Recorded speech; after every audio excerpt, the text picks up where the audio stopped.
Hey everyone, welcome to Limitless Radiocast, episode 40.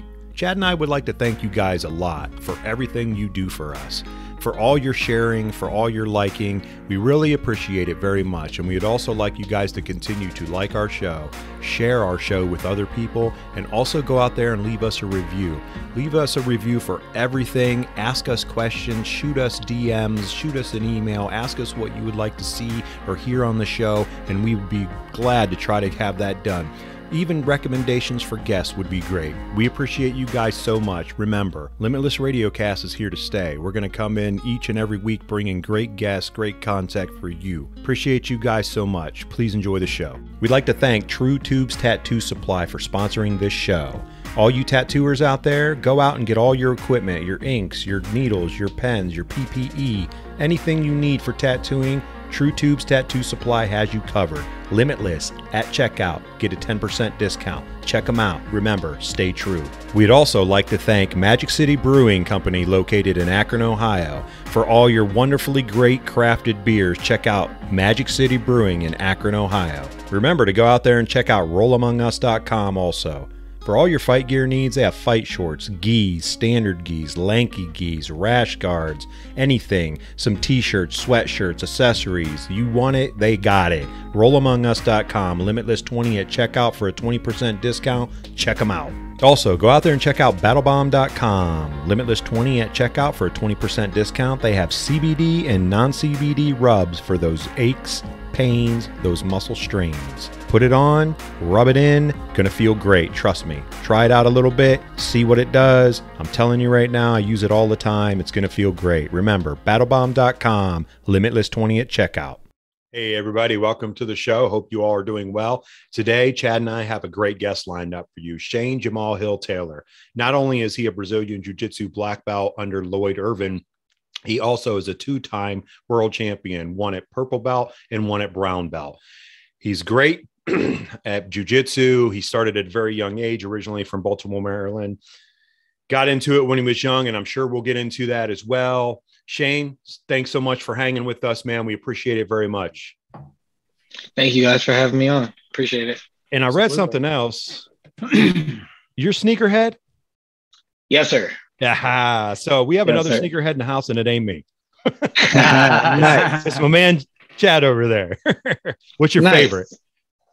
Ooh, it depends. My favorite all-time shoe is probably black cement Jordan 3s. That's like my classic all-time favorite.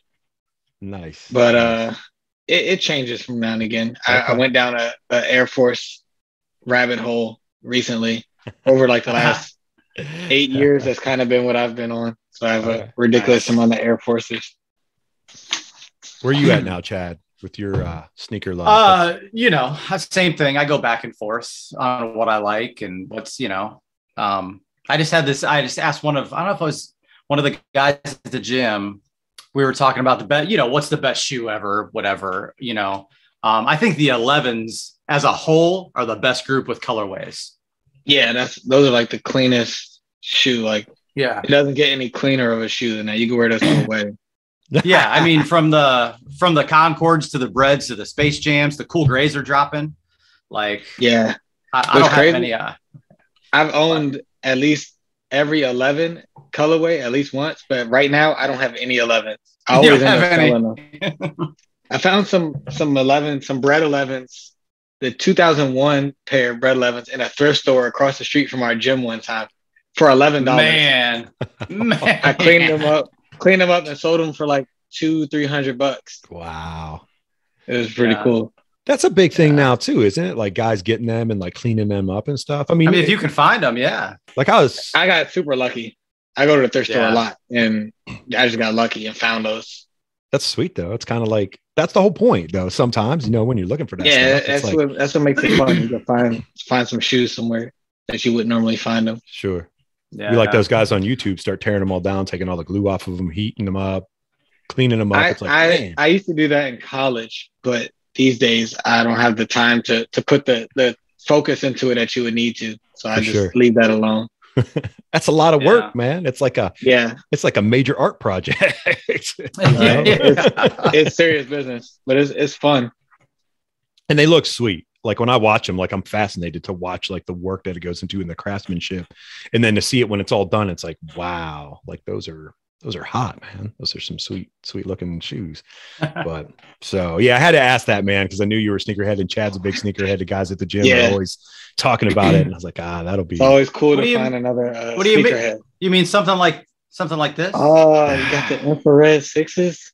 Sheesh, those are clean. That's a classic. I just had them laying around here beside me. Maybe some of the Sean Kemp's. Oh, see, oh yeah, you're a legit sneaker. You got these days. Everyone just has like a bunch of Yeezys or just a bunch of hype Jordans. When you can pull out something that not everybody has. That's how you know. Yeah, I don't have one pair of Yeezys. I haven't gone down that road yet. I'm sure you will eventually. But yeah, they don't. I don't know if I will or not. They're cool, but they don't beat out like a classic Jordan or Air Force One or Air Max. They're cool though. Yeah, I have a pair of I got them on like Facebook Marketplace, a pair of Jordan 1s, the blue and white ones for like $40. And I swear they look better the dirtier and more I wear them. That's what Jordan 1s, that's what you get. Like with the 11s, they're the cleanest. But with Jordan 1s, you can wear those to a concert and destroy them. And they're still going to look good. It look good, right? Yeah. So what is it with that? Like the Jordans? Like, is it just because it was Jordan, or is it like what I think it's he puts the legacy on them, but the designers like Tinker Hatfield and the guys that designed all the Jordans, they've really made sure when they designed them that they weren't just making them look good. They had like a story. Each shoe was based off of something in Jordan's life or something that was current. So it makes them super like timeless in that way. Oh, I had no idea that. Like that's awesome. It's like signing your name to like an art piece, like or something. And it is an art piece of what they're doing, like what they're designing. So I see that. That's pretty sweet. I didn't know that. I'm just an old dumb guy, so I don't pay attention to shit. I get beat up at jiu-jitsu, so it's all downhill. Sweet. How's training going, man? It's good. You know what's crazy? So a week before Pan Am's, I destroyed my hamstring training. And leading up to Pan Am's, I'm pretty sure I trained only twice in the last 3 weeks because I was coming on. I had aggravated another injury. So I wasn't really rolling. I couldn't roll at all. And then I came back and was going to roll just that last week before Pans. I rolled Friday, was good, fine. And then on Saturday, I was in a knee bar and I did not want to tap. And my coach is literally saying, don't get injured the week before Pans because you don't want to tap to something. And I thought I was fine. It wasn't on my knee. And then my hamstring just went. Ooh, and I felt it like drop. My hamstring like dropped to the floor. And it was like bad. And I didn't say nothing. I just kept going. It didn't bother me that much. I just could feel like something happened. Sure. And then at Pan Am's, I was fine. My first like 3 matches, it didn't bother me at all. And before my finals, I'm like, man, I need to go get my massage gun from the Airbnb. And I'm telling my coach that it's for my arm. Like I'm like, my grips are tired, but it's really for my hamstring. And all the guys, they know what's going on. So I went and get it. And I'm in the bleachers like, I look all crazy, like massage gun in my butt. And it's like, and then the second I won, I told my coach, I was like, you remember that knee bar from the week before? Yeah, that thing really hurt. I'm kind of jacked up. And I just now started training again from that injury because it ended up being pretty bad. Like I tore it. Oh. And then I went from Pans straight to Hawaii with one of my teammates or a couple of my teammates, and we were teaching down in Hawaii. And in my head, I'm like, man, these people flew me out here to train and to show how we train and to teach. So I'm not going to sit on the side. I can't do it. Like I can never just not train. So I was training and then I aggravated it again, warming up. I was doing a Frankenstein stretch and I didn't know it was that bad. And the second I did it, I could feel it. I was like, oh my gosh, this is crazy. So I survived training out in Hawaii. And then I get home and I'm like, okay, I need to go to my doctor because this is not normal. Something's up here. And he was like, yeah, it's probably torn. More than likely it's torn. So I've been doing a bunch of treatment. I was rolling with kids, the teenage and kid group is who my main training partners were since Pans up until this week. This week I started training full steam again. Nice. How's it feel? training full steam? It's tight. It's tight.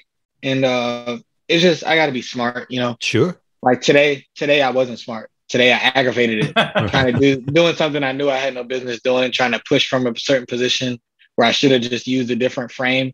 So it's just about being smart. That's kind of how it was at Pans. Like I was able to go to Pans off of not a lot of training and being injured, but I just had to play more smart than I like to get crazy sometimes and like to see, like I like to embrace scrambles and craziness and sometimes go out of those control positions because I enjoy that. Sure. But when I'm injured, it's not the smartest thing. So not the best thing. Yeah. So and your scrambles are unlike a lot of people's scrambles too. Like they look like you're floating like at certain times. Like just, it's kind of like I've watched some of your matches and I'm like, what? Like, how do you do that? Like, how do you get out of that? You know, like it's awesome. I love it. It's great. And training that's all it is. With the room is so tough. And it's like, even if you're going against a lower belt, if you're 3 rounds in and you're going against an elite blue belt and you're more tired than they are, it does not matter that they're a blue belt and I'm a black belt. There's going to be some craziness happening. So that's kind of how our rounds are. Like, it doesn't matter if you go out there, you're going. So you got to just embrace it. You know, I always say that, like, you can't try to not get tired 5 rounds in an intense training floor. Then you're just going to be stressed for no reason. You got to embrace it. You got to get crazy and embrace the scrambles when like you're doing nogi or something and everything's sweaty. You're not going to hold no one down. So you got to I always say, you just got to embrace the scrambles when they come and be ready to try to navigate it and come out on top or at least back to neutral. Sure. So in a tournament, I love it when it gets crazy like that. Like I'm never confused or lost. I'm always kind of there, you know, even if I don't know where I'm at, my body and everything kind of knows where I'm at. Sure. Yeah. The amount of training that you put in, you know, Shane, and it, you know, that muscle memory is right there. So if you get in those positions so many times and you do it, obviously, you know, this, you know, and you're young, but you've done it for so long. It's like, hey, your body's just going to scramble into certain things and get out of certain things without even thinking about it. Like you're not lost, like you were saying. You know, yeah. Good. That's good. What do you got coming up? Worlds. That's Worlds. Okay. The only thing on my mind right now is Worlds in about 2.5 weeks. 2.5 weeks. Yeah. Like that. Yeah. Just Worlds and getting ready, you know, getting my body ready. Mind's always ready, which is getting my body ramp back up. Sure. Heal back up. Getting ready for that, getting my weight down. You don't cut a lot, do you? You know, it depends on who I say how much I cut to. Some people say, oh yeah, that's not that bad. And then some people say, man, that's crazy. Right now, I literally, I could say I probably haven't stepped on a scale since like Halloween, like around that time. I don't really step on the scale too much. I know how I feel, you know? So If I had to guess, the last time I stepped on the scale, I was 162. I need to get to around 150 to be on weight.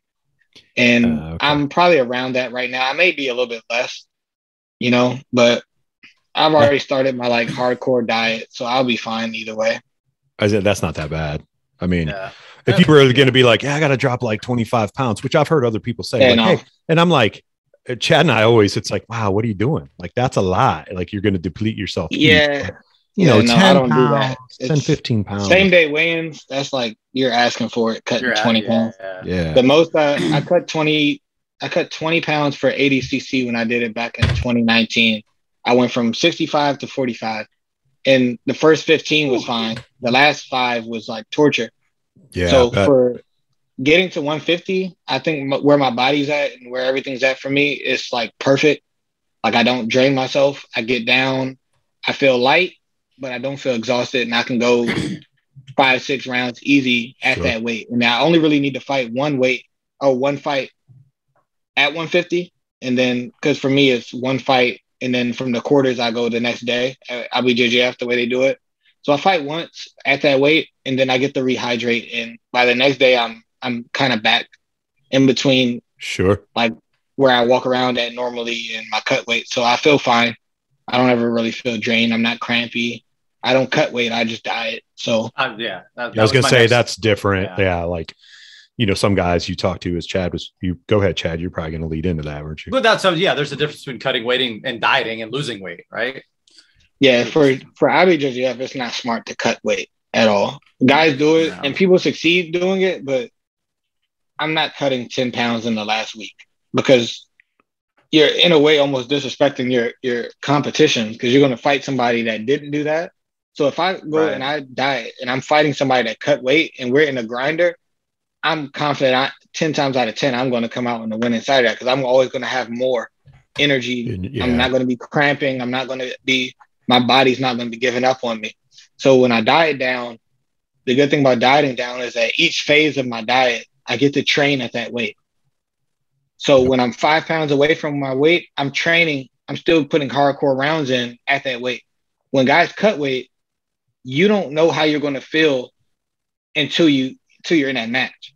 You haven't done a single training on weight or near your weight. Sure. Yeah. So for me, if I can train within that 5 pound range of being on weight, I know that's what I'm going to feel like at the competition. So I can gauge, okay, I feel a little bit tired here. So I need to adjust. I need to make sure I'm rehydrating good, or I'm cramping when I get around 3 pounds.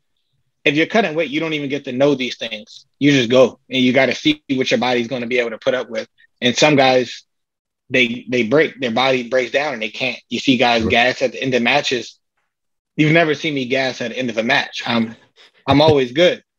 Right. And a lot of that's technical stuff, but a lot of it also is I didn't cut weight. So my body's not shocked at what I feel right now. Whatever I'm feeling right now, I've already felt in training, so I can adjust and be prepared to deal with whatever fatigue or grip fatigue, muscle fatigue. I'm prepared to deal with it. It's not nothing new. Like your mind breaks when it's something that you haven't experienced. It tries to protect you. But if I'm exhausted like this 5-6 times in training at this weight already, my mind starts to be able to adjust. Like, okay, next time we know that we can deal with this. We already dealt with this yesterday. Mm-hmm. So that's kind of how I like to be. We don't have anybody that cuts weight. So I think I don't know what's going on.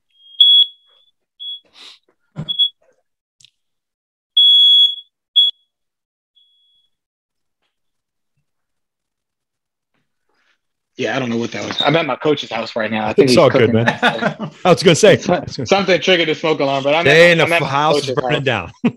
Yeah, no. I'm not at my apartment in DC right now. I'm actually at my coach's house, hanging out. Yeah.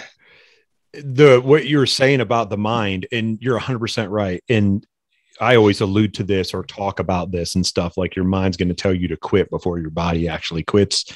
You know what I mean? And if you train your mindset to be in those positions or be in those situations, you're going to win out. You are going to be able to overcome some of the stuff that it is. Yeah. That's for happening, For me, just through what you said, understanding that and testing my mind, I've made it to where I'm the opposite now. My mind is going to keep trying to push even past what my body can. Yep. So when I'm training and I'm going, my body will be done, exhausted, but my mind is trying to find some way for me to be able to be productive and be able to score or get to a submission, and that just comes from understanding that, because before it always, your mind tries to protect you. Like, hey, you can't go no further than here. Yep. Your body's going to break soon. But if you keep testing that, it goes further and further and further up until now your mind will outlast your body. And if your mind outlasts your body, even when your body's down, you could always fall back on your mind still being active and telling you, okay, we can go here, do this. And instead of just being like, hey, we're done, so I'm never done. Even if I haven't been in a match where I've been gassed yet, but if I get to a match where I'm dead tired, can't do anything, my mind is still going to try to find some path for me to win and to get the victory, whether it's sweep, a submission, or I need a guard pass. My mind's going to be processing something for me to do instead of just, being like, you'll never see me just gas and just lay there, Sure. Yeah. Right. And that's important. And it's, we were at a tournament, a sub only tournament a few weeks ago, and I was kind of just telling guys, I'm like, your mind, and some of them competed and some of them have not before. And I was like, your mind's is the competition versus just that opponent across from you. I was like, your mind could make you lose before that guy beats you, because you got to get yourself in that right mindset. And it's the same thing, Shane, that you're explaining and talking about. Going in and all your training obviously is a huge part of that, but also training yourself to go beyond your limits, because your body's capable of doing it. Obviously a arm bar or a break or something like that's totally different, but for pushing yourself, you are designed to go further with your body, then your mind's going to let you, because it's the fight or flight. And Yep. it'll literally, it's protecting you. Like you said, your mind's going to do everything it can to tell you to stop doing it or whatever, because it's trying to protect you from going beyond that percentage that you actually, you're not using. So it's awesome, man, that you have that mindset for sure. And obviously I know it's taken you really far in your competitions and everything in tournament. Is that why you like tournament style so much? Yeah. I mean, it's fun to be able to, you go out and test what you've been doing in your gym, how your team's mentality and how they've been building, how your coaches, the game plans and everything, and just go test it against what another coach is doing. Because everyone goes to most of the guys, the elite guys, go to the tournament to win. We're not going to see if this works or to see if this is good. We're going to win, and we're going believing in whatever we prepared. So it's always fun. I'm a competitive person, so it's good to be able to. It's fun to go out there and test. Like, this is what we got. This is what we're doing. This is what my coaches have been having me do and prepare, and we're going to put it up against what you got. And it's fun to be able to challenge that. And when you get into that match, a lot of people are just on barbarian. We're just gonna go. I'm gonna just go. But Right. For me, it's a game. I get to my position. I'm here. I'm analyzing everything on the go. I'm ready to scramble and go crazy. I enjoy that as well. But I'm also analyzing everything. I'm thinking of each grip and every angle position. And by the end of the match, I'm usually always in a position where I'm winning and I'm in full control.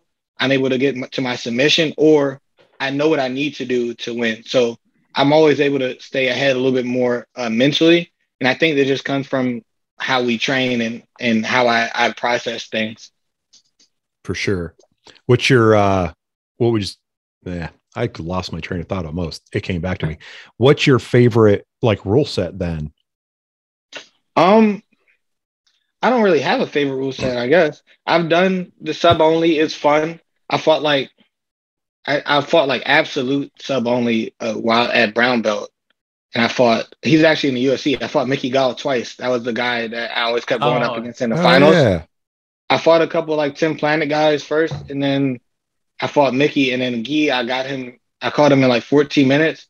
And then Nogi, we fought for I think almost an hour, 45 minutes to an hour, and he got me in an ankle lock, I think, at the end. Yeah. He caught me in an ankle lock. But that was fun. I wasn't gassed or anything. We were going crazy. And when we train, of course, the closer we get to an IBJJF tournament where you have certain time, we put the timer on. But most of the year when we train, we're going till submission anyway.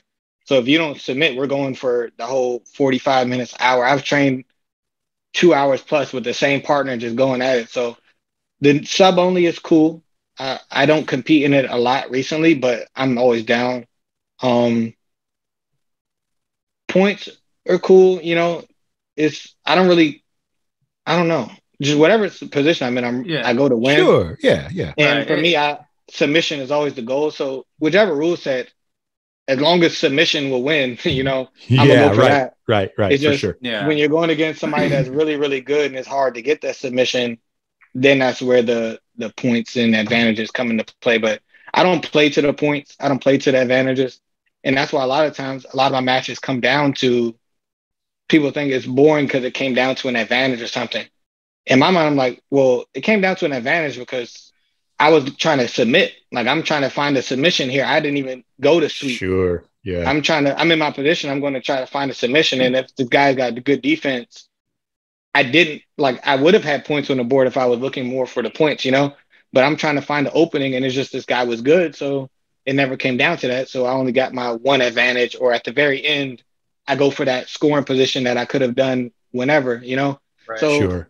I don't know. I don't think I have a favorite rule set. Just competing in general. Yeah, I just like competing. Whatever rule set I'm in, I go to win. Sure. I fought in every rule set besides combat jiu-jitsu is the only rule set I haven't competed in, Yeah. But everything else, I've done it at least once or twice, that rule set. So I don't know. Like you said, I don't think your game changes on the rule set, right? You push the pace and go for that no matter what. Yeah. Actually, I haven't done the Abu Dhabi, the AJP, their rule set yet. That 5 minutes, no advantages or points. Okay. Like they just finished their world championships this morning on our time. Yeah, that's what I thought. So I saw on Facebook I'm definitely interested in that rule set. Hopefully when like right now the COVID schedule, everything's kind of right next to each other. We had PANs, then ADCC trials, then Worlds and AJP, all in the same thing. So hopefully next year it kind of spreads stuff out so I can jump out there to more events. You know, like I would love to. Go away. It's all right, man. Maybe one more.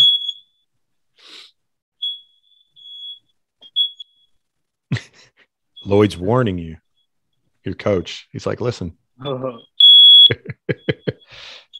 see if there's a. It's all good.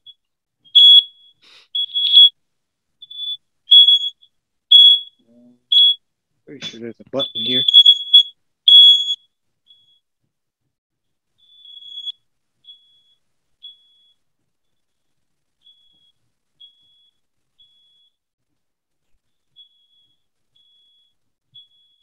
The silence button is ignoring me. Okay, over it, or you want me to just wait it out? No, we're all right. Oh, you're good, man. It's all good. Oh, yeah, so the AJP rule set, I'm definitely going to get into that next year.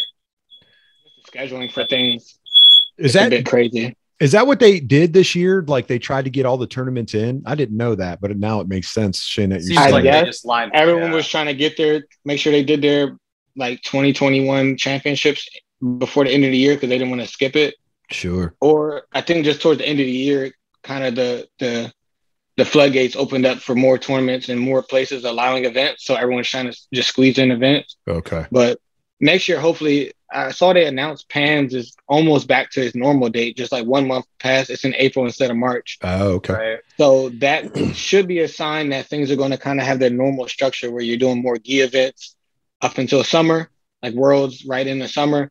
Right. And then towards the second half of the year, you have your no-gi event. So if it spreads out like that, I'll be able to compete everything. I'll be able to do my no-gi events, no-gi super fights, gi events, gi super fights, AJP. I'll be able to do everything. But this year, just because the schedule was so crazy, I just kind of focused PANs, Worlds, and then whatever in between stuff. But there hasn't really been any. I did like a Memphis Open earlier this year.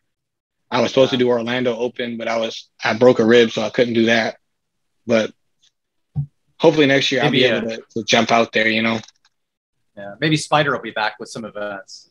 Yeah, for sure. Spider, they put on some crazy events, and they're my sponsor. So whatever they do, I'm usually a part of it in some way. So hopefully they get to get their event going next year as well.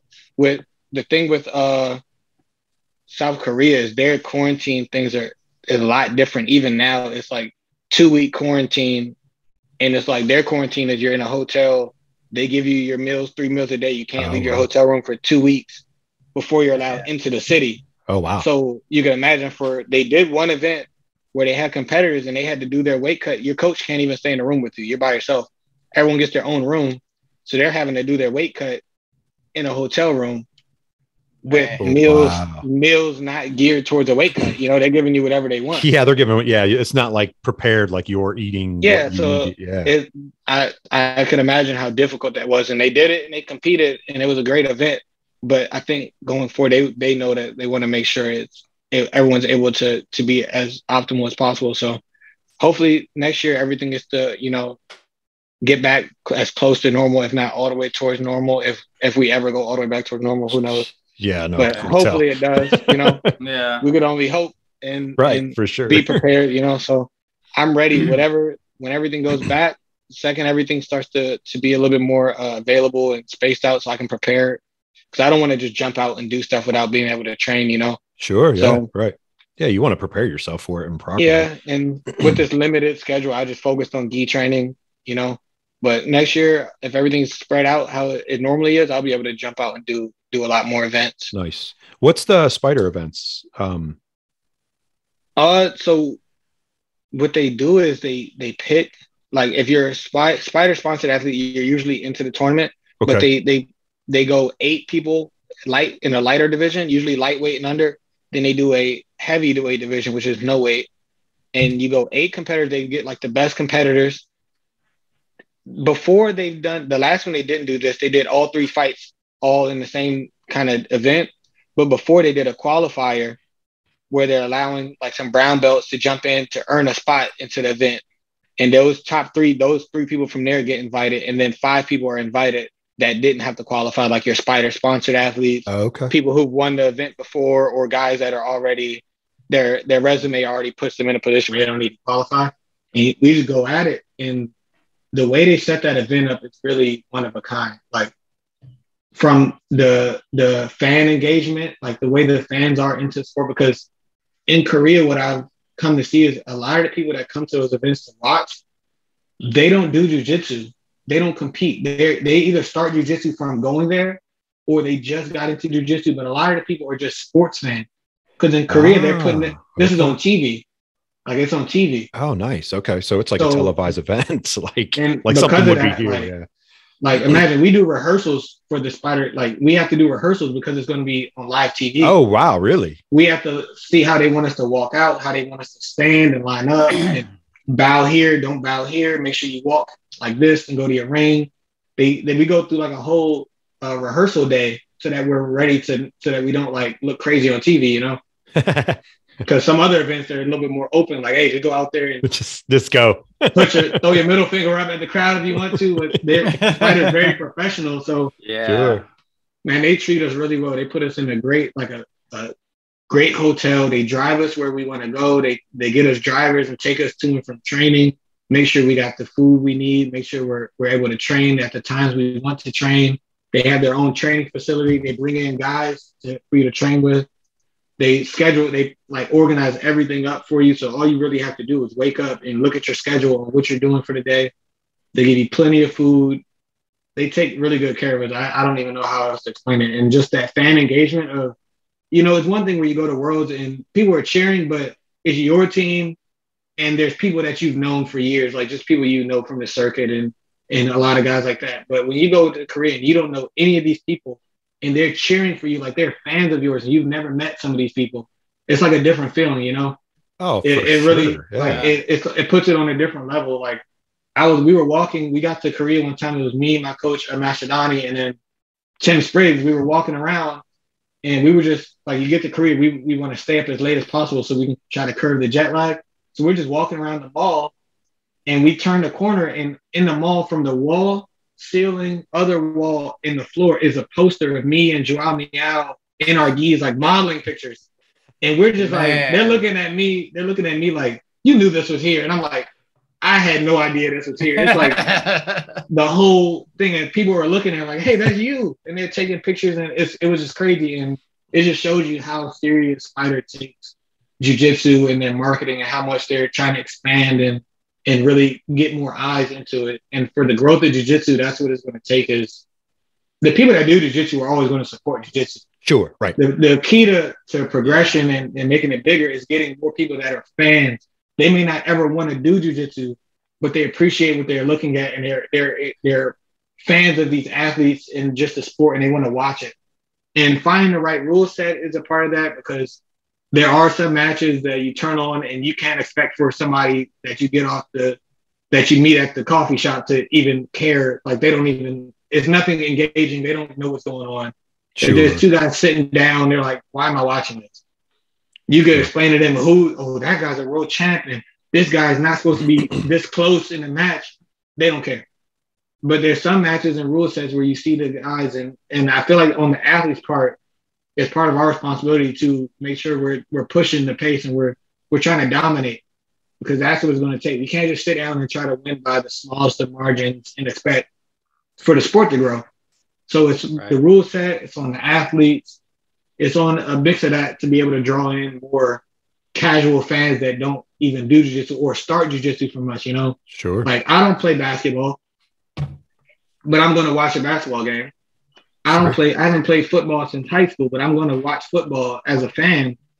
Even if I never play another game of basketball, football again, I'm going to watch it because it's entertaining to watch. Right. Same with boxing, same with MMA. Like, they have fans, and that's the thing with jiu-jitsu. We have to get most of the jiu-jitsu people that watch events are people who already do jiu-jitsu. Right. Yeah. Yeah. You're 100% right, for sure, Shane. Like, we watch all those other sports because it's drawn us in, obviously, over time, and we grew up around them and stuff like that. But you're right. You know, it's funny, like me getting into jiu-jitsu, I'm a late person getting into it, but you know, talking to people about it, they're like, what?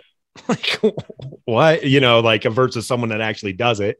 And then you can have those conversations. You don't feel like an idiot in a conversation trying to explain to someone, like, that guy's a world champion, man. Do you know what that is? And people are like, no, like, I don't even know what, you know what I mean? And then you show a highlight, and their highlight is butt scooting, and they're like, yeah, who cares if this guy's a world champion? This looks stupid. Right, so it's on the, I think it's on the events to keep pushing the pace on rule sets and just rules and things that are going to encourage that engagement and that pace that's going to be entertaining. And then it's on the athletes. Like, at some point, it's like, okay, you could win 10 world titles, but if no one likes watching you fight, how much are those world titles going to help push jiu-jitsu, or even help put money in your pocket? Sure. If no one wants to learn how you do that, and no one wants to pay for your videos because all you're doing is, you know, it comes down to that. And I think it's a little bit more on the athletes, and you have to really push and have that goal to help push the sport. You can't be too selfish with it. If you're selfish, you'll be like, I don't care if the sport grows, I'm winning, you know? Oh yeah. And part of that is there, but for me, like, when I won my world title, I did not win it sitting there with that in mind to sit on my butt. I was going to go out there to submit and try to fight and go as crazy as I can to try to win these matches. And that's how I trained. I didn't train to sit down for 10 minutes and try to get one advantage at the very end, you know? So it's been shown, like, you look at Buchecha, you look at the guys, the most notable names in jiu-jitsu did not win doing that. The guys that won doing that, they're not regarded up as high as the guys that fought and had put on the show, you know? So I think it's just up to the guys, the competitors. You got to be willing to win. You got to want to win, but you got to want to dominate. You got to want to put on a show and really display what jiu-jitsu is, the power of jiu-jitsu. And that's what's going to help the sport grow. You know, that's what a guy walking in that randomly just stumbled into an event is going to make him fall in love with the sport and want to support it, you know? For sure, 100%. The attraction of, you know, getting people in watching, you know, like the UFC did. I mean, the UFC built that over time because, I mean, we're a violent culture and we like violence. Not everybody, everyone out there will take that wrong. Are going to enjoy watching violence in some way. Right. The jiu-jitsu part of it, which I love so much, and I think it's so intriguing, and I try to explain it to people. I'm like, it's the puzzle of it. It's the, like, go look. You will never watch anything remotely close to jiu-jitsu out there unless you're watching just pure jiu-jitsu and go, oh, that's so easy. Or, oh, like, I'm not saying MMA is easy at all. Those guys are class act, it's like top of the line, you know, athletes. But, you know, jiu-jitsu is it's a super technical martial art. It's something like you'll see a guy from the street look at a jiu-jitsu match and be like, man, you're not doing that to me. But when you shake hands and go with it, they understand immediately, like, this is like you are literally controlling another human being, either your size or even bigger if you have better skill, and there's nothing they can do about it. Yeah.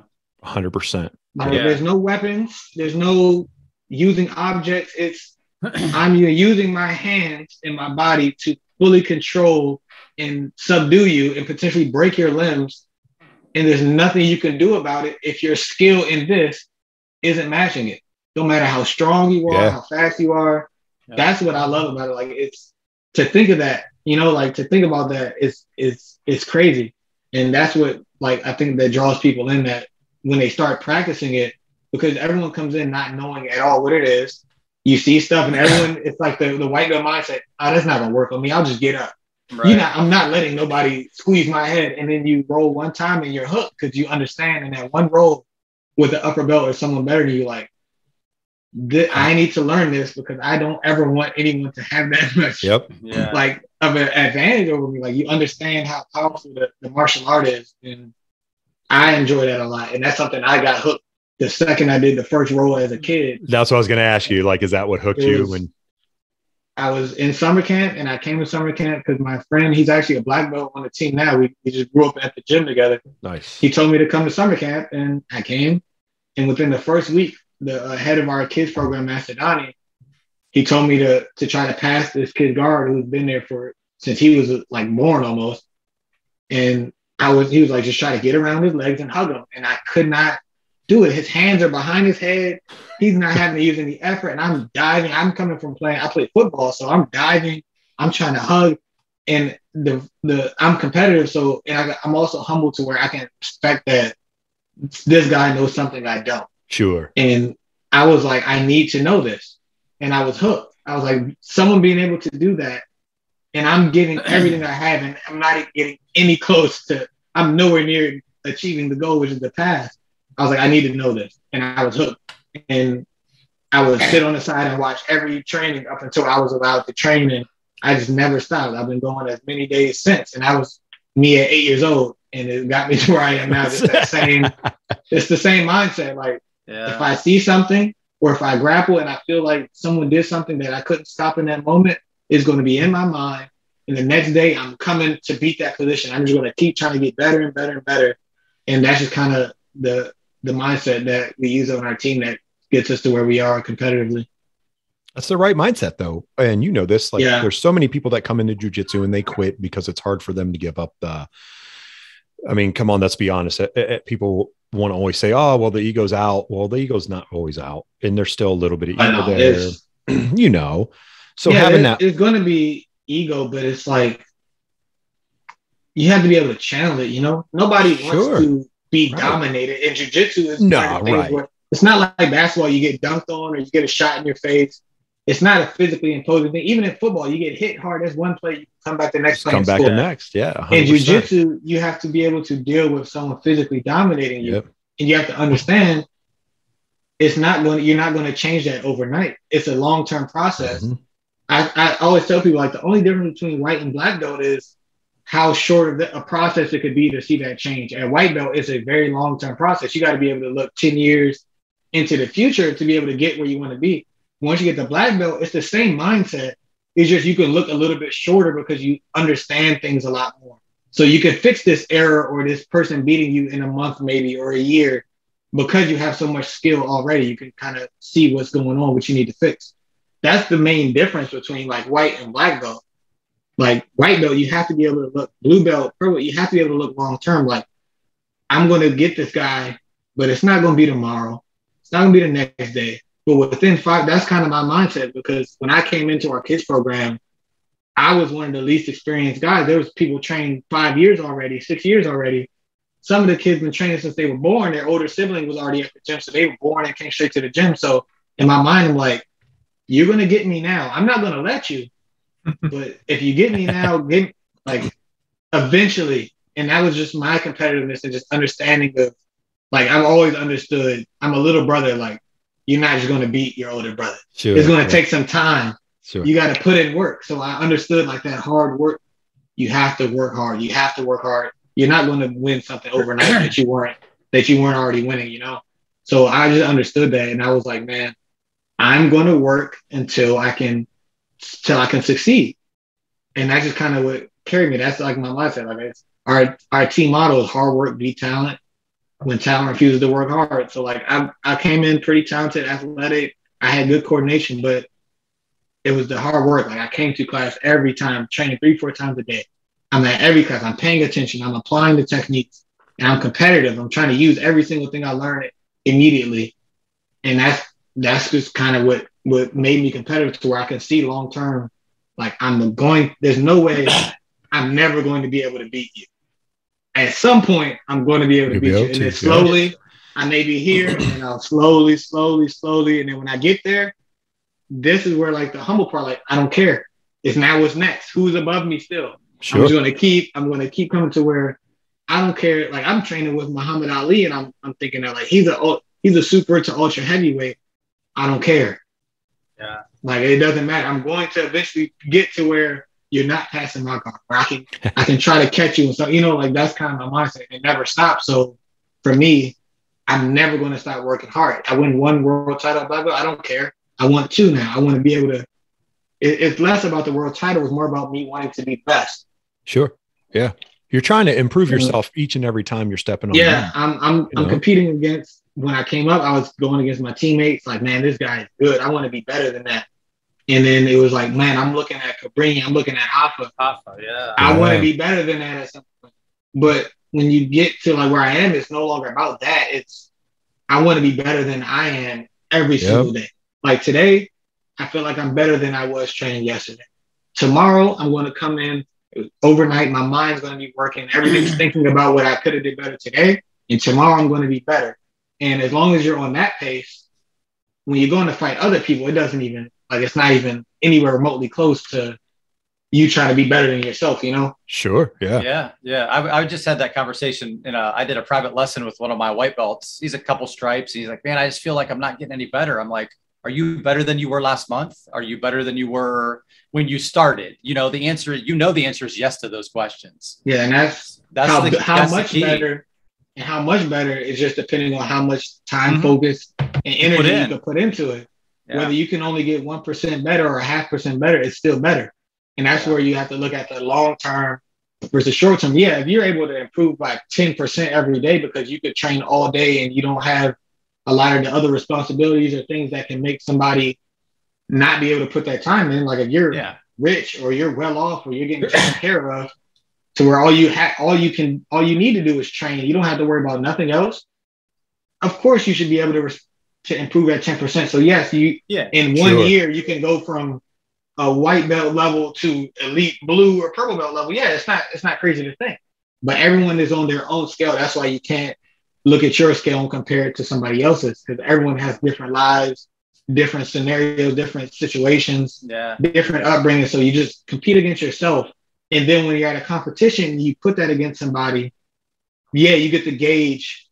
And then the next time you fight the same person, you can gauge the difference and you could decide like, okay, if I'm not improving as fast as I want, I need to find something outside of jiu-jitsu that I can lower to add that over to my focus and time into jiu-jitsu. You know, and that's like where it is. It's about making those sacrifices. And if you can't make those sacrifices, you have to live with the improvement pace that you're on until you can make those sacrifices. That's like what we tell people. Like if you're working a day job, no one's telling you can't be a world champ.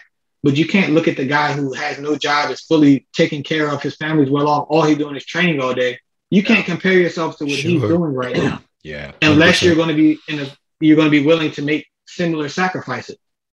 Absolutely. So that's just kind of what it was. I was a full-time student when I won all my world titles. I won purple, brown, black in college on campus. Nice. 13 to 21 credits. But what I tell people is, like, I did not strive to be an A student. I strive to pass and to get my degree and to learn what I needed to learn to use my major in life when I want to use it. But all my focus was jiu-jitsu. I did not have a social life. I did not go party. I did not go do all the other places that we want to do as humans to have fun. I did not do them. I went from school to the max. And that's just where I was able to sacrifice. Like I was able to be a C student in school because I wanted to be an A+ student in jiu-jitsu. I did not want to be a A+ student in school and be a C jiu-jitsu competitor. That's just what I did. So it's about making that balance. It's like you can't have it all. No one can have it all. It's which you're willing to sacrifice, you know? Yeah, life is for me, for sure. Yeah, so for me, it was like to chase these world titles, I was willing to sacrifice as much as I can. I wasn't going to family dinners. I was skipping birthdays. And I was telling my family, like, you got to understand, this is just what it takes. When I'm done this world title, when I get it, afterwards, I can be the greatest family member up until I need to start training again. Start training again, yeah. You just have to like appreciate what I'm striving for something, you know? That's what I tell my family, my friends, everything. And then just keeping it in an environment where everyone's on that same thing helps too. I wasn't going to be out around a bunch of guys that don't understand what I'm doing or they don't have no idea what I'm trying to achieve. I got to stay around everyone that's similar mindset. Like-minded. And that made it easier. So when I go out and people ask me like, how you're crazy for being a full-time student in this, I was like, to you it was crazy, but to me and everyone that I was training with, we made that normal. We made that craziness normal. Sure. And that's why we were able to succeed. And to where now is I feel like I'm doing less. I graduated school. All I do is train and teach. I feel lazy almost because I'm not doing that extra thing. You know, it's crazy. I feel like, man, I have so much time in my day, but now I'm using this to recover. I couldn't go see a sports doctor before. Sure. I didn't have time. So now I'm able to try to fill up that space to where I like feeling busy, you know? So that's just kind of how I've been. That's a great mindset though, because like, don't sell yourself short on that, because you made the sacrifices that were going to put you in the best position of your life and what you wanted to do. So we all have to do that. I tell people all the time, like, if you want to do something, you're going to have to make sacrifices. It may not be good sacrifices that you like or other people are going to like, but at the end of the day, it's going to put you in a position where you want to be, and you better grind and push yourself. And you did that, Shane. I mean, honestly, I give you mad props, because it's hard to do that at your age, at a young age. You did it at a young age. You know, that's why you're a world champion, and your future is super bright from competing in jiu-jitsu and teaching. Like, I'm excited to hear about your teaching, because the way that you talk and the way that your, you know, technical ability in jiu-jitsu, and hearing you, it's like, man, someone's got it. You got to be passing this torch on to some young cats. Oh yeah, for sure. I grew up in the kids program. Even today, like, my main training is still the kids program class. It's just all the guys that I grew up with. Now we're just the adults in the kids class with the kids too. So we're still like, that is awesome. Yeah. Still trying, like, in here right now is a couple of the teenage kids. They're in there playing the video games. And it's just kind of, so now I grew up in the program. So now I have a different insight, even from a slightly different insight from my coach, because my coach that I grew up with, he was the coach. I grew up under him. So now we can work together, and I can help, and I can give a different perspective to help reinforce what he taught me, and I can relate to the kids that may be having a hard time. I can explain to them certain things and give them because I could tell them exactly how I felt at their age and what I did to overcome this, or how I was able to succeed despite feeling like this or going through this type of situation. And it's been able to help. Like, I mainly teach kids. That's awesome. Like my main thing. I teach in the same program that I came up in. And I'm just using that insight and the experience from coming up in that program to help the next group. That's a huge asset to have for your coach and for yourself, for those kids, because some of those kids are going to end up like you in 15 years from now. You know what I mean? Or I already see a few of these kids. It's like, man, I only got like 3 more years before it's on. These kids this is coming at you. I can get them now, but in a few more years, it's going to be serious business. And I love awesome, it. Like, that's my goal. Like, I always tell them, my goal is to make you guys better than I was, or better than I am. Like, my goal is to get you past where I am. The next generation should always be better than the previous, because they have the help of that generation. Yep. So I'm going to use everything that I had, everything that was taught to me, give it to the kids, plus what I've gained and experienced past what I already knew. You know, all my new experiences, to help them get past wherever, and I don't think I'm anywhere near my peak. So I'm wherever my peak is, my goal is to get them past that. So like, looking forward to the next generation of competitors, especially from our team that I get to see every day, is going to be crazy. And I love teaching. Like, teaching kids, you have to have a certain level of attention to detail, you know? Sure. Because with kids, it's like, they're not going to fill in any blanks. They're going to do exactly what you tell them. And they're going to believe exactly what you tell them. So you have to make sure you're telling them the right thing. Yeah. And for me, it's more often that stuff too. Like, I'm around kids all day. So I have to be this positive figure. I'm this positive figure all day, every day. There's some people that teach a class, and then the second they leave that class, they're a whole different person. Right. I'm the same. I'm a martial artist versus a martial artist for life. Like, that's who I am before competitor, before the athlete. I'm a martial artist, so I carry that every day. Like, the way I live my life, because most of the time I am in the eyes of the next generation of kids. Yeah. Like, they see me all day, every day. And I carry that even when I'm not around them. That's how I am. I never wanted for me to be acting a different kind of way or do something crazy and end up on the news, and the kids that I'm teaching every day have to see something like that. Like, that's never going to happen with me, you know? I'm never putting myself in that position. So being that lifelong martial artist and making sure I'm that positive figure 24/7, you can't choose to be that. You have to really become, and if you not already become that, or if you already are that, you have to maintain that positive lifestyle all day, every day. And that's just kind of what I do. in order to that's just my lifestyle. Like I grew up with that, and that's kind of me. Like I can't even fake being a bad person. Like it's hard. Like I can't do it. Yeah, like I can't. That's good, I'm not though, gonna. man. I mean, I can't talk trash to somebody. And like I can't do it. Yeah. Like so, there's certain things, and I feel like it's going to help keep that positivity within the team. And it's not just me; it's all the guys that came up. We're all like that. And it's great for the next generation. Yeah, that's a bigger accomplishment than being a world champion, really, right? Yeah, I mean, at the end of the day, you're like you said, you're a martial artist every day. Yeah, and every achievement I've gotten, like I don't compete for myself anymore. Like I've been doing worlds. I've missed one world championships since 2010, and that was when I had to get my appendix taken out in 2019. So I was for 10 years. I've been at every world. And at some point, you compete for yourself. You want to win, but after doing high level competition for that many years, just wanting to win for yourself is not enough. You're fighting guys who need to win this because they need to get this money to go take care of their family. And me just winning a shiny gold medal and to be able to fist pump and say I'm better than you, it's not going to carry you to that. So for me, I'm only going out here to compete. I'm only going out here to show the kids that I teach what we're doing works. It's proven. It's a system that works. And if you stay the course, you're going to be better than whatever you see me do. You see me go win pans, you stay the course, you're going to be way better than I am when you get to this position. When you see me win worlds, you're going to be way better than I was. So it's more of me going out there to be a display of our system to our team. And secondly, to anybody that I aspire that's not on our team. That's what I go compete for. I don't care about when, like, if you go in my prem right now, you won't even see where my medals are. They're like in a shoebox. Yeah. Like I don't display like, hey, look at this. Sure. The second I won pans, I got my medal, I put it right in my book bag. Like it's not something like that medal doesn't carry the accomplishment. Right. That wasn't for whoever's seeing me carry this medal.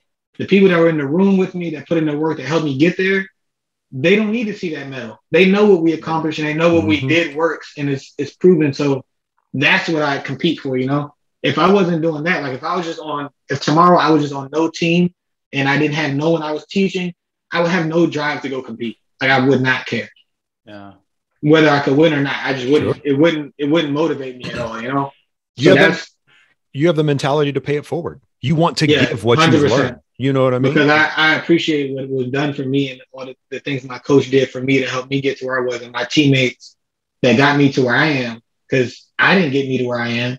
I had the mindset and things that were embedded to me within this program, and my teammates and everything helped keep that energy up to where I got to where I am. Now, yes, I am a very competitive person. I came in competitive and I came in already understanding that I'm going to have to work to get good at something, right? But it was evolved and it was built upon through the program. So I can give some credit to myself, but I still give more credit to the program and to the environment, my teammates, and just the energy that the team built. Because I could be as competitive as I wanted to be if it didn't have that energy. I don't even think I'd be doing jiu-jitsu if I wasn't at a place that had that type of environment. Sure. I may have been done. I've been doing jiu-jitsu since 2005. I don't think if I didn't have that positive energy and I was just doing it for personal gain or something like that, or purely for personal accolades, I don't think I would have still had that drive. I probably would have been done years ago. You set the drive up right, though. I think people in life need to do that in their own lives. You know what I mean? Like, don't look at the material things. Like, don't look at the other stuff that's there. The people that sit at your table, the people that surround you, the people that are going to, they understand what you're doing and they appreciate what you're doing. And at the same time, you appreciate them for being there or for training with you or whatever, studying, whatever it is you're doing. Yeah, for sure. It's not martial arts, So. And it's crazy enough you said that, because even my teammates, like there's plenty of people I grew up with in jiu-jitsu that were the people pushing me. They were better than me. They were pushing me to want to get better. They don't even train anymore.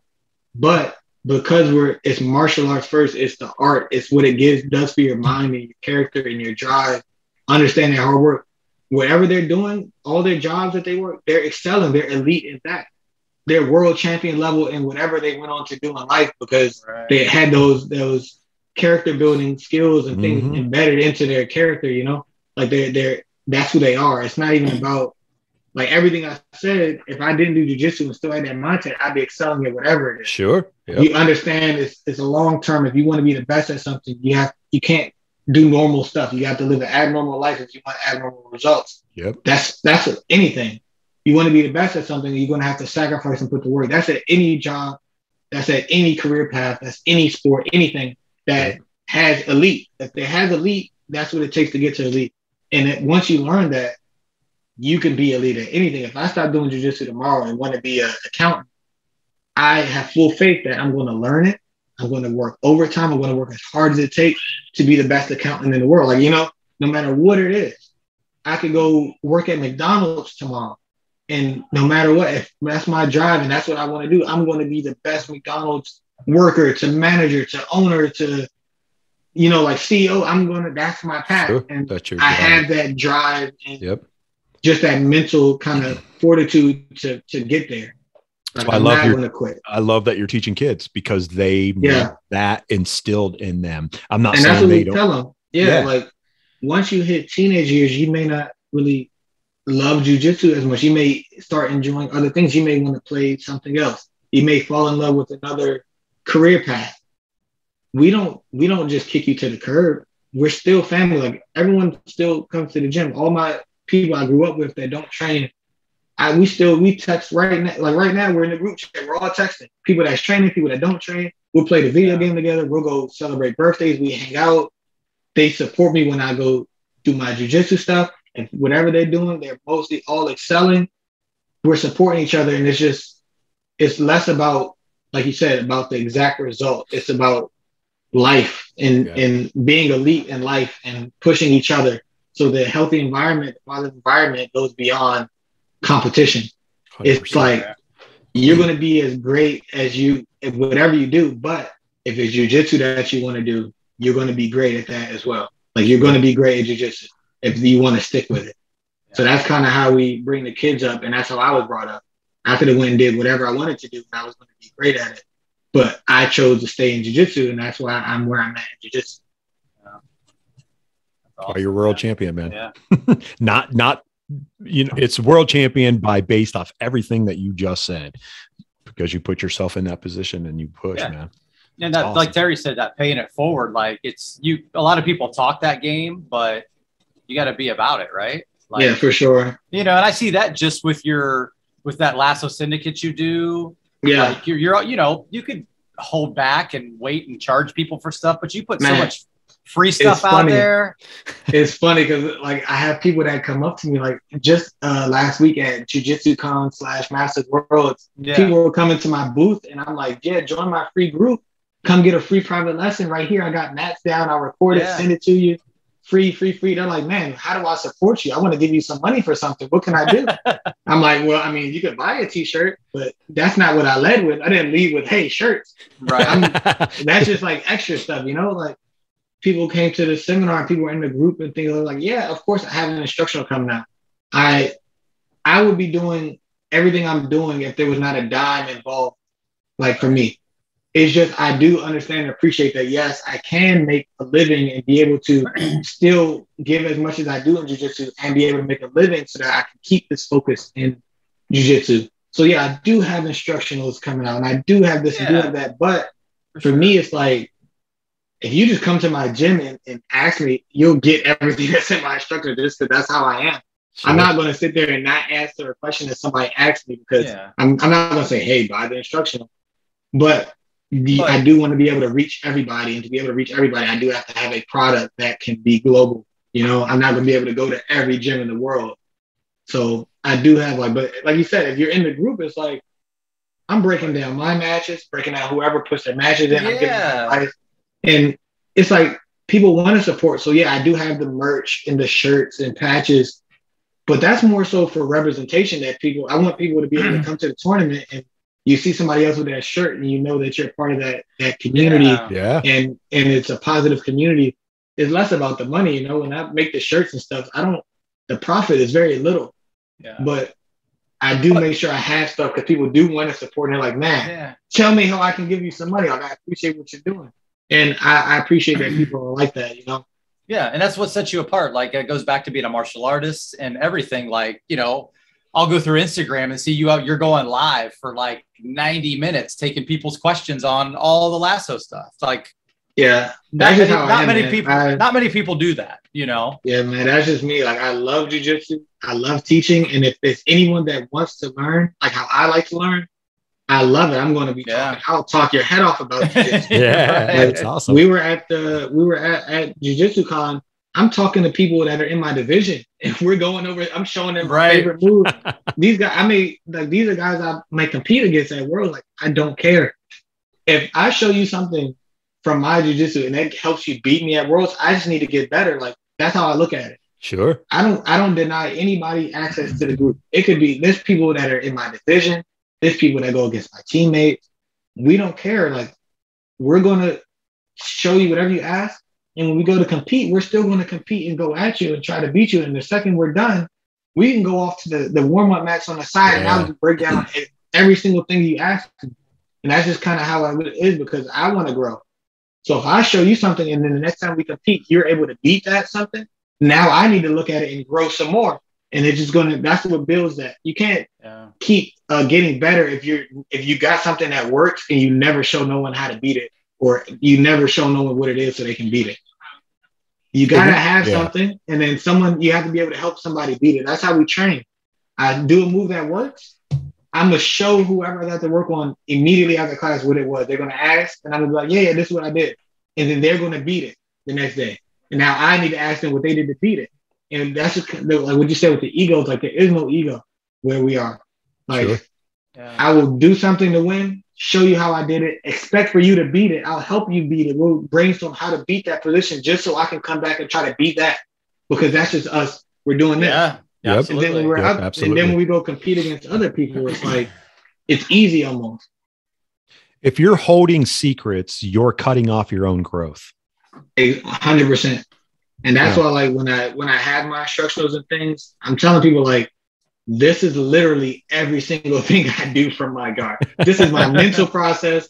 These are all the moves I do. There's no fluff. I didn't make anything up. Every single thing in here, you can look at my matches and see that. And I want to share this because I'm not going to, how good am I going to be? Like, what is my legacy if I just keep all this to myself? Sure. Yeah. I want to be able to see people go to the tournament and see people pulling these moves off so that I can see people beating these moves so that I can now evolve the position and I love that process of nothing is unbeatable in jiu-jitsu. It's just about finding how to beat it and knowing that can get beaten and that can get beaten. There's nothing, it's going to keep getting you better.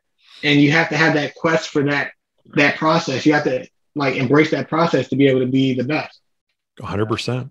Yeah, you know, absolutely. Like with jiu-jitsu, there's no end. And I've picked this up pretty quickly after starting, and I was like, oh, it doesn't matter what rank you are. There's no end to this. There's no because even if technically no one could ever get to you, age is going to get you at some point. So you're going to have to evolve again. Right. Because you could be the best competitor ever, but once you hit mid-30s up to your 40s, that new 20-year-old kid, you could know way more than him. But you're going to have to change. You're going to have to get better in a different way to be able to even compete with these people. And that I love as well, because it's like, I'm going to be like looking forward to that when I do start having the aches and the pains and the physical fatigue from sports, to be able to modify my game and find out how I'm still going to be able to succeed and be elite, because you can. You look at Cabrinha, the last year when he retired in 2017, he won every single tournament. He won every IBJJF and he won ADCC. Yeah. And like, he was the oldest one in every division. Yeah. So he had to be, it's almost more impressive what he did then than what he did at all his lower belt. Mm-hmm. That one world title is almost more impressive than his other 5 or 4. Yeah. So, like, I want to be able to get to that, you know? Sure, and to get to that, you have to keep that process of You have to evolve beatable. in that process. Yeah. You got to keep evolving. Can't be stationary in jiu-jitsu. You either going forward or backwards. And I'll choose to keep going forward. Right. If you're going backwards, you might as well. I mean, I don't want anybody out there to do this because we promote, obviously, BJJ. We want everyone to do it. It's one of the reasons why we started this podcast, because we wanted to give as much information about BJJ out there to the world and just talk to great people like yourself, Shane. But don't, like, if you're going backwards, and go see someone to get yourself going forward. Don't quit. And don't feel like you find a way. Right. Find a way. There's physical progression, there's mental progression, there's emotional progression. There's so many different ways to move forward that you cannot be staying still, because if you stay still in jiu-jitsu, everyone else is moving forward. So you pretty much move backward. That's how it works. Yep. 100%. So there's always, you have to always challenge yourself. You can be doing everything right on the mat, but how is your diet good? Is your stress levels down? Right. Is your mental health good? You know, it's all these things that also everything has to be trying to move forward. Because just physically, the physical stuff is going to go. We all age. The physical stuff is going to go. Right. Well, it goes back to like what you're saying with the mindset, you know, and the mental health obviously is a huge thing. And it's a huge, everything, you know, it's a mental huge, health is, go ahead. Just like in sports in general, it's just, I like how more recent, like the past 3, 4, 5 years, it's been, you have your elite athletes bringing that to the forefront, because 100%. It's something that nobody's going to admit that they go through. Yep. Until the best person admits it. Yep. Because now it's like, okay, I was dealing with that too. I just wasn't ever going to say anything because no one else says anything. It's like, sports is like one of the biggest causes of like bad mental health. You're literally putting it out on the line every time you go compete to see if someone's better than you. Yeah. And if you lose, it weighs on you. If you win too much and you no longer have that drive, it weighs on you. It's constantly, so you have to, the mental health side is a big thing as well. And for me, I've been in jiu-jitsu for so long, so I've gone through so many ups and downs and mental states of like my mind thinking about this, stressing over this type of stuff, and worrying about, there's so many different things. And when I talk to athletes, I always like, whenever I talk to somebody like on a mat chat or at a seminar, I always try to see where they're at mentally, because I want to see if they're in a position where they're in a spot where I can tell them like, yeah, I've been there. You know, like I want to be able to tell people like, yeah, I know what you mean. Like that's the best feeling in jiu-jitsu, where you can say how you feel in your head, and there's someone that says, bro, I know how you feel. I felt that, because now you can help each other. You have someone who's been through that before. They can help you go through that. And that's, I think, is a big like thing when you see people that stop training and people that quit, is from more so mental exhaustion than physical. Yeah. It seems to be that way. The more I've talked to people about it, or when it gets brought up, it's more from, it's not the physical, it's usually the mental that ends their drive or want to get better at doing and progressing. Yeah, you know how hard you need to work to be the best, but at some point it's like, and when you're no longer willing to do that and you still want to be the best, that's where you have that stress, that mental like pain almost. It's like, I know what it takes, but I don't know if I can do that no more. And if you don't have anyone to either motivate you to do what you need to do to get there, or to tell you like, okay, well, if you're mentally out of something and you can't do it anymore, you feel like you're done, then you don't have to do it in that capacity anymore. Right. You can teach now. Yep. You can compete less. You can try to look for other ways to get that fulfillment in the sport without just going to compete, because otherwise you're just going to drive yourself crazy, and then you're going to start looking for other things, other vices to try to curb how you feel. And then now you're just building other habits that may not be good for you all around, you know? And that's how it is a lot of times. But I do think like now a lot more people are vocal about the mental health side and helping people. And it's coming from the elite guys and it's helping. Which is phenomenal, because especially in the day and age that we live in, I think it's super important to have that, to know that other people are dealing with it as well. You know what I mean? And a lot of times you don't even need help. You just need people to understand. Exactly. 100%. You don't even like I could tell people like, man, there's nothing you're going to do to make me not feel like this, but me knowing that you understand how I feel is going to help in itself. It's going to help. Right. Yeah. Being able to tell somebody openly at all times, to be able to have somebody you can tell exactly how you feel. Like my teammates, we all are like that. And we even over the past couple of years, especially through COVID, built that even stronger to be able to tell each other like, man, this is what I'm going through right now. Man, I do not feel good. Like I'm going crazy right now. And just to be able, like, I don't even expect anyone to have a remedy. I just want to be able to tell the people I train with all day, every day, where I'm at, you know? Sure. And just to get it out my head, because that in itself, like I said, it's almost self-therapy in itself, just to be able to speak it. Because the more you keep it in your head, the more it just pins up and then you explode. So that's just something like we've been doing a lot as well. Like we're super open to talk to anybody about whatever you're going through. There is no one's going to look at you in any type of way. Like wherever you're at is where you're at. Sure. You know, I love that too, because in Shane, I know you, how old are you? 26? I'm 25. I turned 26 in December 8th. Yes, your birthday. Right before Worlds. Happy early birthday. I looked it up, so that's why I know everybody out there. Awesome. Don't think that I'm just like pulling this out of my rear end. Like I knew his birthday is December 8th. So my son's birthday is December 19th. So it also helps. Oh, nice. Yeah.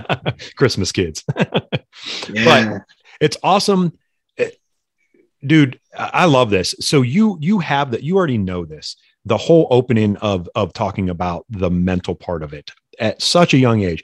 So it took me a long time because I've had those. I've had different things, and I didn't talk about those things. Like I was afraid to talk about them, or I was afraid that people were going to be like not understand or whatever. You know what I mean? And I've gotten past that years and years ago. But even now, I love it. Like talking to people, obviously on the podcast and in the gym when we're training and stuff. Letting them know, and I'm open about like, I suck right now, or I feel terrible right now, or this happened, or, and some other people are like, wow, like Terry's pretty open about that, but they're like, I've been there too. Don't worry. Like keep training, keep doing this. Cause in BJJ, it's hard. And obviously we've talked about that and stuff. And there's times that come and I go to Chad or, I'll text him or call him or whatever and be like, this sucks, or I'm just having a bad day or something. Before I never would do that years ago. So for you to be 25 years old and you guys all train and do that, that's awesome, because you're going to be passing that and paying it forward. Because I think it needs to be done. It needs to be done. Like you were saying, Shane, with the pro athletes that we see each and every day that we watch and we talk about, or we've seen forever, our older school athletes, they never talked about that, Magic Jordan or all those guys. Yeah. Like because it builds like this. When you see the elite sports competitors not talking about it, it builds this impression that they don't go through anything. Exactly. So now you feel even worse because you're going through something. You're like, well, they never did. So what's wrong with me? Right. But no, they definitely went through things as well. So you won't get it now unless you go to watch the Michael Jordan documentary. And you hear him talk about those things. Yeah. You're like, dang, I thought this guy was a superhero. He still is a superhero. Yeah, right. Because he was able to go through these things that we all go through, but now you're more relatable. Now you're more human. Now people can even appreciate you even more because they know what you battled through, and now they can relate even more. So that's kind of where it's at. Like the relatability, like you tell people, like if I go talk to a purple belt or a blue belt, and they're like, man, I feel like I can't get through this. I feel like I'm stuck. I feel like this. I'm like, man, I know how you feel. I was there. It may not be the exact way you feel, but I felt what you're describing to me right now. And I never talked to nobody about it, but this is how I eventually got through it. This is when I eventually got through it. You may not have the same thing, but I'm just letting you know, like at some point you're going to be past that. Yeah. So just stay in it. Like you can say these things and you can give this, and it's not even coming from just you saying whatever. It's coming from experience. Like I literally was there. 100%. And I can tell you, like, it may not work for you how it worked for me, but I recommend this. I recommend you go talk to your coach. I recommend you go talk to your teammates. If that is where I recommend you go talk to somebody that's a professional to be able to help you move. Because what they are is they become distractions, and those distractions will stop you from reaching that elite goal that you have. So you want to, every time you get a distraction, you want to beat it. You want to remove it. And that mental health is one of the biggest distractions you can have. So you want to have an avenue, whether it's through your teammates, through your coaches, through your family, or even through a professional to stop those things from being a distraction, because they're always going to be there. It's always going to be something there mentally. Yep. But if you're able to process it and take it for what it is, as a phase, as a process, as something you need to go through, you're able to not have it distract you. You're able to move forward with it and succeed with it, and then eventually beat it and be able to help the next person beat it. 100%. Yeah, you're spot on. And it's, and both you guys know this, BJJ, people are like, oh, it's the outlet. Like it's the outlet of stress. I think more people, and this is just my opinion, like BJJ, the part of being on the mat and going against somebody or rolling with someone isn't the full thing. I think it's just being around, your family at BJJ, talking to your teammates, and so much. It's a space where it's like, for me, I always tell people, no matter what you're going through in life, the second you get on that mat, you have like this moment where everything kind of is irrelevant until you step back. It's like you step into another universe where it's jiu-jitsu. It's positive. We're talking about competition. We're talking about sports. We're training, and your mind is on training, and you're not even thinking about whatever that thing is, whether it's a life situation or whatever, until you step off those mats and have to go back to life, you're able to kind of have this moment of bliss where you just don't, it's not bothering you. And then you become addicted to that, to where it's like, I'm training every day because I enjoy this moment of not having to worry about the normal life, this normal stress and things life brings you. And you just keep doing that. And the next thing you know, you're good at jiu-jitsu. Now you can go compete, and you can go to a tournament where the whole day is dedicated to that. So for this whole day, you don't have any of these stresses that you have to worry about. Yeah. And that's just kind of how it is for me. Like the second, it's like, man, I could have the worst day ever. Like, was it at the end of 2020, I lost my grandma to COVID. People were like, man, you need to take time off. You need to do this. I'm like, man, I just want to train. Like, that was what helped me. I needed to train. I didn't want to go. If I just go sit in the house, I'm going to lose my mind, like it's going to destroy me. But if I can go train, and everyone knows what happened, everyone knows what I'm going through, but they understand, like, I just want to train so that my mind can kind of move forward in some way instead of dwelling on this one really bad thing. And it helped me. Like, it helped me get through the situation versus if I would have just shut everyone out and just sat in the house and dealt with on my own, like, it would have took way longer. It would have been way more unhealthy. Like, it would have been way unhealthy. That's when you start looking for other things to try to help remove that. I feel like jiu-jitsu is almost a natural, like, in that way, it's almost a natural drug, or a natural, like, when people go drink or people go take drugs, it's almost a natural one because it can give you that same feeling of escaping and helping you kind of process through things without having to take it head on, except you're also working your body out. So you're being healthy body-wise. Right. You're also improving at something. And you're still helping others improve. So it's just healthy in all aspects. So I definitely know what you mean when you say, like, you go to the mats for that helping deal with just the stresses of life, Everything. Yeah. I tell people, I've told the story 100 times, but my dad passed away in 2009, and I was with my family during the day. And that night I went to train. I had to be on the mats with the team, just to get away. So it's like, it's very healing, It is very healing. It's like mixing physical training with therapy in a way. It's like, if you can go to therapy, but your therapist wants to train with you, and it's like that. Yep, 100%. It's Chad brought that up, and sorry that you lost your grandma to COVID, because obviously everybody's still going through this. It's awful. I'm sorry to hear that. Not to bring this up on my own, but I lost my uncle a week ago, and it was the same thing for me. It was like, when I found out, it was like, I text Chad and like, hey man, you guys doing comp class today? It was on Saturday. He's like, yeah, you coming?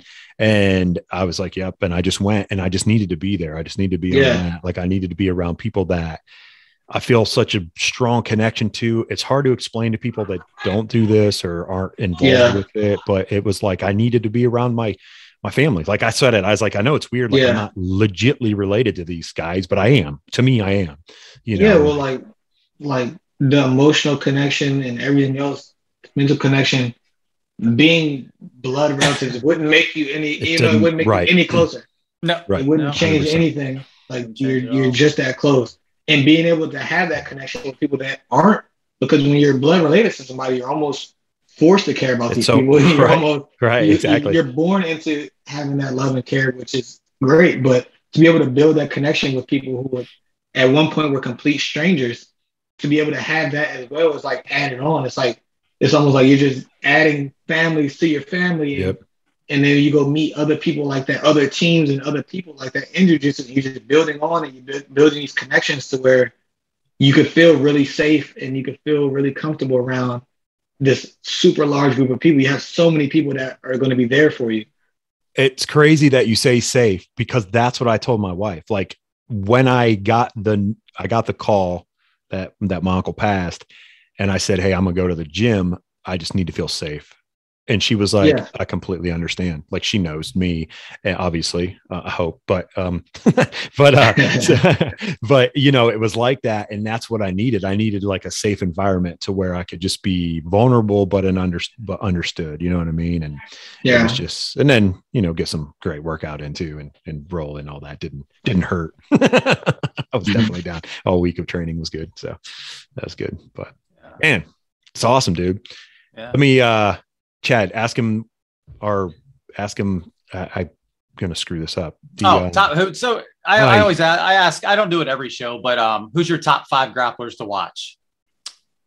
All time or right now? Yeah, all time. Ooh. I mean, that's all your call, Shane. I'll do both. So all time, the people that really inspire me on the mats and really were like I wanted to watch. There are guys I didn't get to watch live, but I always studied, like your Roger Gracie's, your Jacare's. For me, in person, when I first started going to the World Championships, the first time I went there was 2009. It was Bruno Frazado. It was Sergio Moraes. It was Marcelo, Braulio Estima. Yeah. Braulio was a big inspiration for me, like watching his game. Rodrigo Cavaca and Braulio Estima, I would say probably, and Bruno Frazado inspired my game so much. Like I started doing all ankle locks when I was watching Cavaca, and just the way Braulio's open guard was so dynamic, and he's somehow ending up with these triangles and all this crazy stuff. I was like, man, that stuff. And Bruno Frazado influenced my game a lot as well.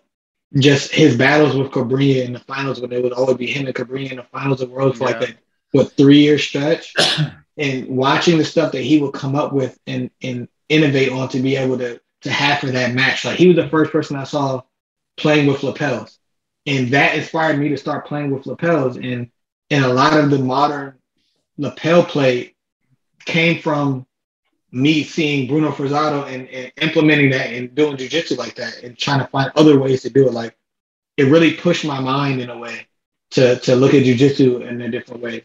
And Kron Gracie, the way he approaches jiu-jitsu always amazed me. I feel like I'm missing someone, but no, that I always give that credit to Bruno Frazado, Braulio Estima, and Rodrigo Cavaca as like the biggest 3 inspirations for what I would look at. And then as far as legends like Jacare and Roger and Teddy were guys like that I idolize, and I always I want to be able to do that. Like that Jacare highlight, there's not a competition day that goes by that I don't see that at some point preparing for that competition. Yeah. And that really just like him and Teddy, like it just makes you want to be great, you know? And it really pushes like what I talk about in jiu-jitsu. Like, it's not about that advantage. It's the putting on that show and really trying to display your jiu-jitsu and express yourself on the mat.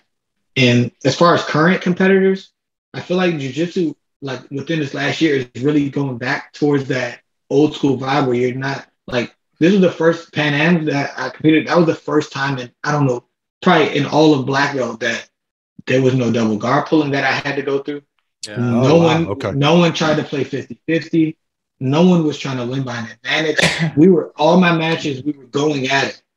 Like, there was not a single match that I was in 50-50 or double guard pull.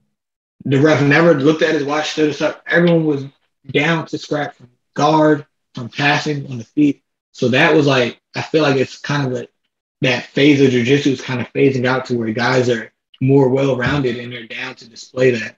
And they're down to get some crazy scrambles in. So modern guys like the Rutillos are big ones. Like, I've been keeping up with them since they were kids and what they're doing on the masses. Like, that expression of jiu-jitsu is what I do. Like, that's why I love jiu-jitsu. Being able to, like, they go out and their games are not like anyone else's.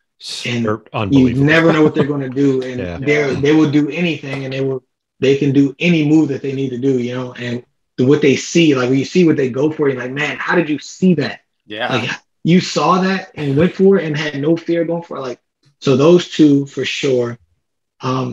Mikey's always been a big inspiration for me because we grew up competing against each other since we were little kids. Oh, okay. So nice. we've always, we did our first year at Juvenile Worlds. We were in the same division. We were both like 20 pounds underweight, and we were just in the bullpen. Like we were tiny.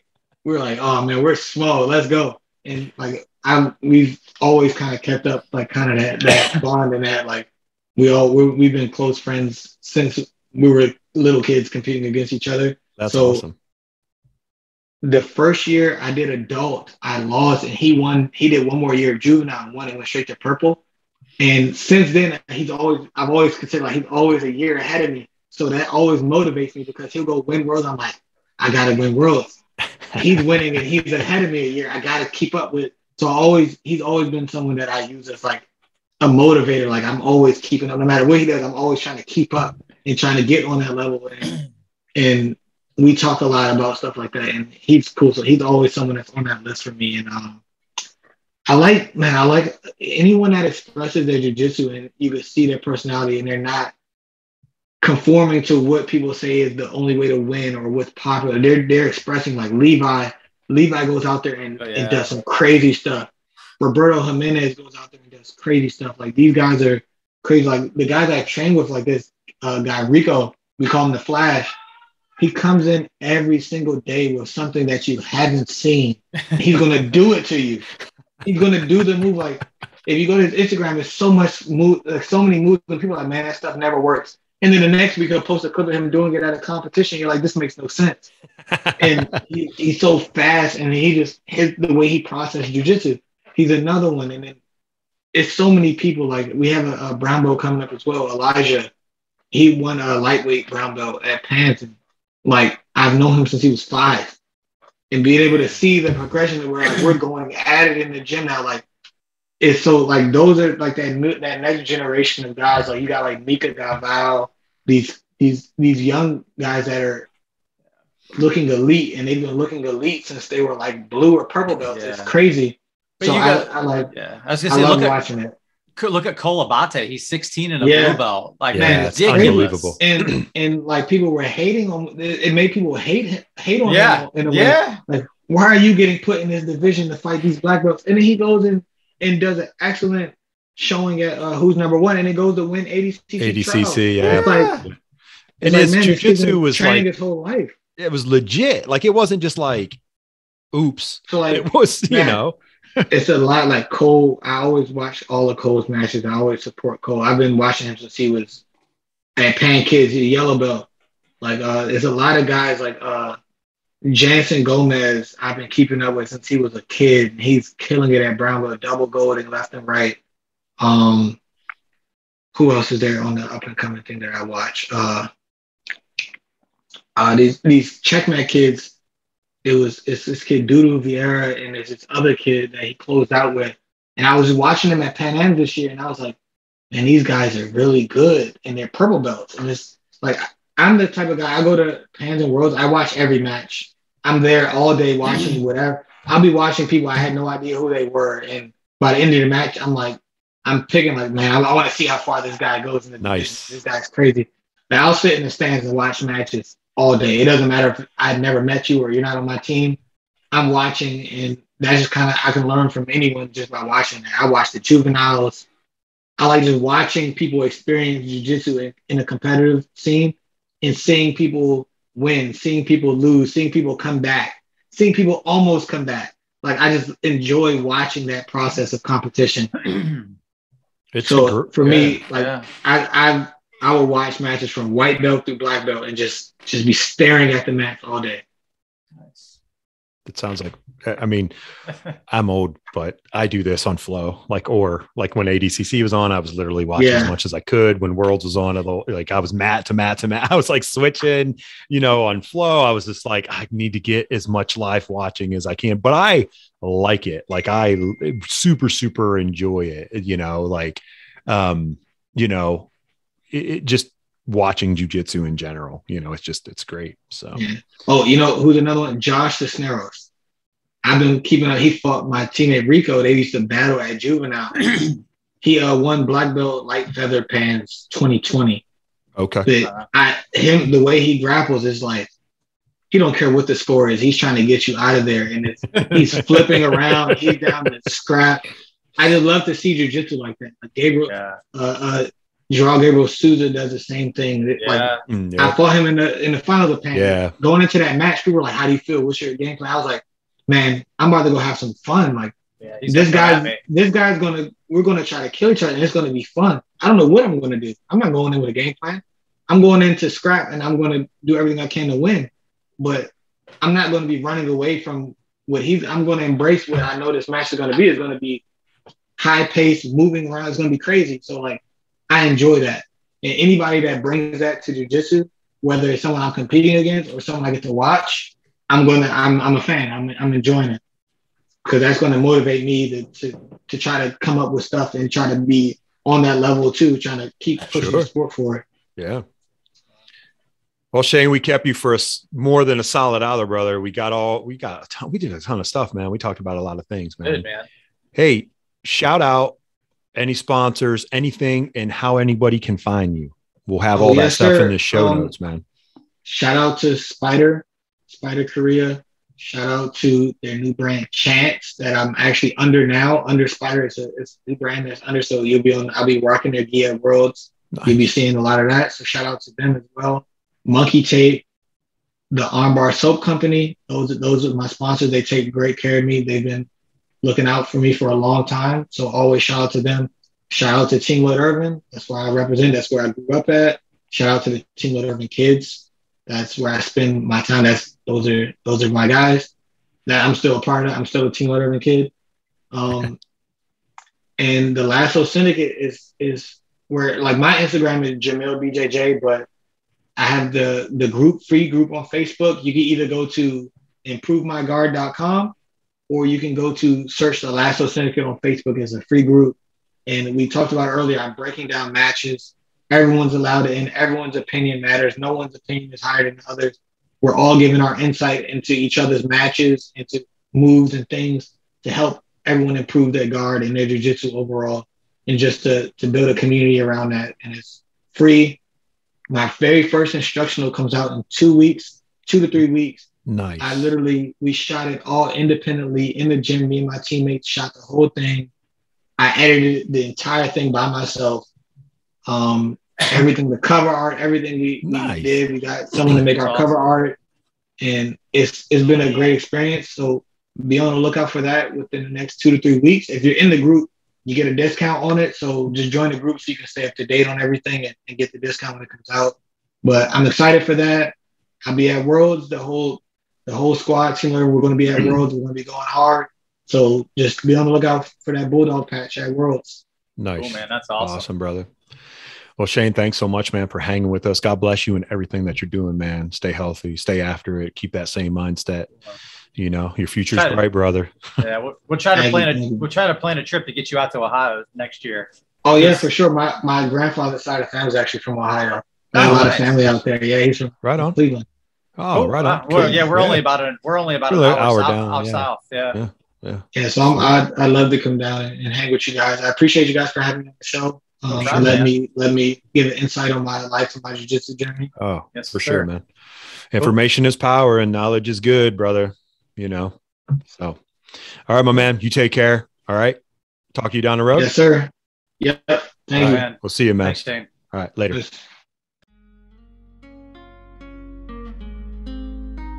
Hey everyone, we hope you enjoyed the show today. Remember, go out there and check out all our sponsors. By supporting them, you support the Limitless Radiocast podcast. It helps us bring you guys content each and every week and keeps us going.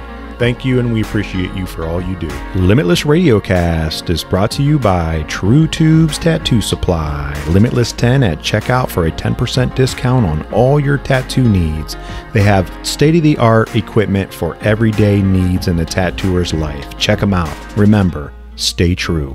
Limitless Radiocast is also brought to you by Magic City Brewing Company. Best beer brewed in the hometown of Akron, Ohio. Check them out. Check out RollAmongUs.com. Put in Limitless20 at checkout for a 20% discount on all your fight gear needs. That's gis, lanky gis, rash guards, spats, fight shorts. They have t-shirts and accessories. Check them out. Great place ran by a great guy. Also, check out BattleBomb.com. Put Put in Limitless20 at checkout for a 20% discount. You have CBD and non-CBD rub to rub on those aches and pains from hard training, hard work, everyday life. Check them out. Remember, Limitless20 at checkout, battlebomb.com.